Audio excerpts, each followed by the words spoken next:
chores first. My aunt was typically an early riser, but if she was sleeping in while she recuperated, I didn't want to disturb her. The barn door was open, leaving a dark, shadowy rectangle that contrasted sharply with the bright yellow of the exterior walls, currently highlighted by the slanting rays of the rising sun. I trekked across the spacious lawn that separated the house from the barn, breathing in the fresh air. The official start of summer was fast approaching, but the gentle morning breeze felt cool against my skin. When I stepped over the barn's threshold, I paused and waited for my eyes to adjust to the dimmer light inside. The smell of manure and straw met my nose. I didn't find the scent unpleasant. It brought back fond memories of hanging out with Auntie O's ponies when I was a teenager. I wished I'd had more of those days, but there was no changing the past. The man I'd seen entering the barn now stood in front of one of the animal stalls, fastening a halter on an alpaca. He rolled up the sleeves of his red plaid shirt to reveal muscled and tanned forearms, and, despite his cowboy hat, I could see that he had blonde hair that matched the stubble on his jaw.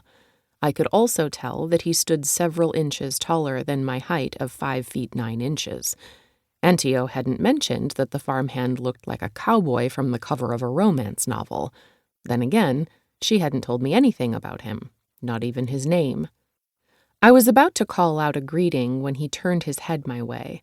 My eyes had adjusted well enough to see that his expression was far from welcoming. I hesitated a split second before approaching him. He watched my every move with wary green eyes. "Who are you?" he asked as I drew closer. His voice held the same wariness and frostiness as his eyes. I stopped several feet away from him. "Georgie Johansen." His tense stance relaxed a fraction. "Olivia's niece?" I nodded. "I'm guessing you're the farmhand." "Callum," he offered, albeit somewhat grudgingly. Okay, so he wasn't the friendliest guy. Or maybe he just wasn't good with people. "My aunt probably told you that I'm here to help with the animals." He returned his attention to the alpaca in the stall. "You know how to feed the chickens?" I figured he was addressing me rather than the alpaca. "Yes," I replied. "That was my job when I lived here years ago.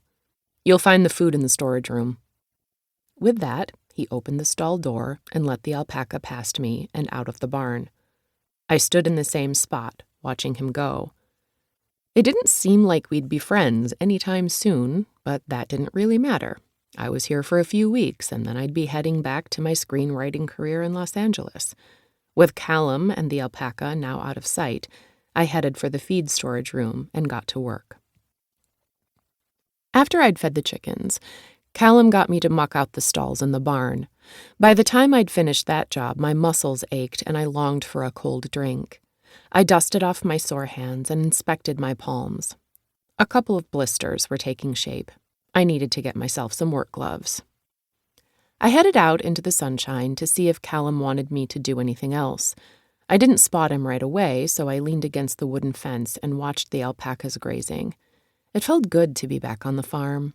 I'd stayed away too long.